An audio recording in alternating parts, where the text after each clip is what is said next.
So let's move to Stephen's body. Okay, so and this one matters to us because again, uh, when Jerome was arguing against Vigilantius, and Vigilantius was criticizing relic veneration, Jerome invokes the body of Stephen. He invokes the example. He says, "Once more I ask, are the relics of the martyrs unclean? If so, why did the apostles allow themselves to walk in that funeral procession before the body, the unclean body of Stephen? Why did they make great lamentation over him that their grief might be turned into our joy?" Okay, this is a funeral. Okay, it's Acts chapter 2, chapter 8, verse 2. "And devout men carried Stephen to his burial and made great lamentation over him." I'm sorry, this is not relic veneration. What were they doing with Stephen's body? They were going to bury it. This is a funeral. See how Roman Catholics take simple, decent respect for the dead and turn it into... They want you to turn this into burning candles, offering incense, kneeling, bowing, kissing dead people's bones. And they simply collected Stephen's body and lamented the fact that this saint had been killed for his faith. And they buried him. That's it. That's not relic veneration. Right. So, okay. So now it's important. I want to keep coming back to that, what they did with Elisha's bones and what they did with Joseph's and Jacob's bones and what they did with Stephen's body, because it's going to be very, very important when we get into some of the early church fathers and their writings on the martyrs, because what Roman Catholics interpret as relic veneration is actually more of the same. It's just a burial. But before we do that, I want to say that if I ever get a chance, I don't go to Roman Catholic churches, and I don't go to Roman Catholic Mass, and I don't go to their relic rooms.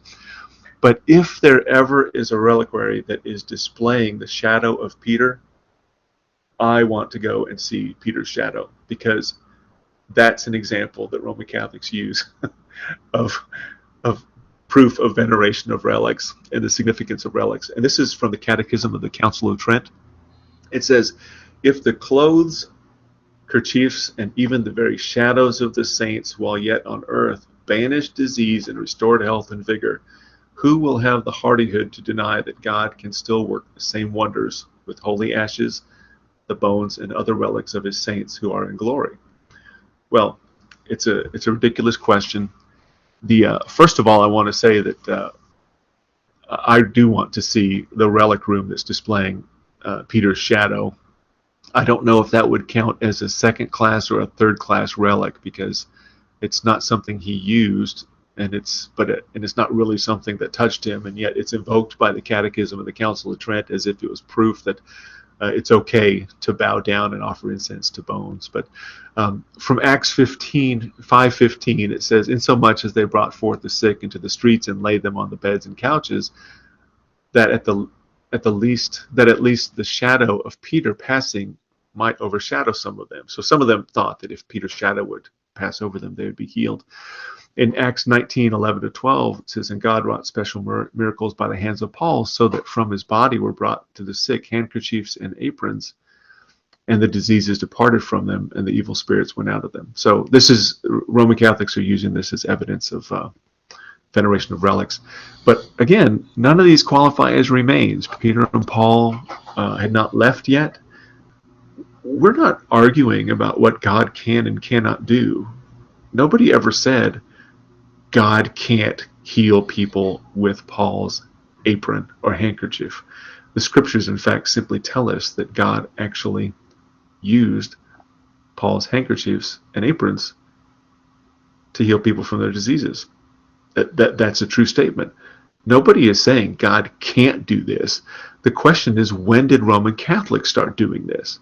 When did Roman Catholics start venerating the remains of dead people? When did they start digging up bodies and kissing them instead of burying them?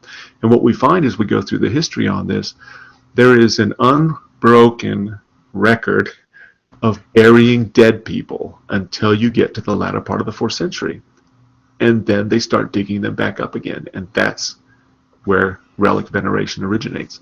So, go ahead. You have a question? Yeah, I had a question. Can you go back to the shadow of Peter and explain? I'm not sure I understand that, because how would So you said if you had the opportunity to see the shadow of Peter, that you would take that opportunity. What are we talking about? Because I don't know how you can have a shadow without a body. Right? Um, and That's so is the it like joke. supposed? Oh, okay. I The was, joke. It's like if uh, someone comes to you and say we've got Paul's handkerchief and Peter's shadow on display in our reliquary. Come and see it and venerate it. And I said, I'd like to see that because you're right. You can't have a shadow without a body. I, But I a minute. was that went over my head, and I'm glad because that really confused me. I was like, what is he talking about? How does this work? But okay, go for it. Yeah, so we have the big toe of Saint Teresa, we have the handkerchief of Paul, and we have Peter's shadow.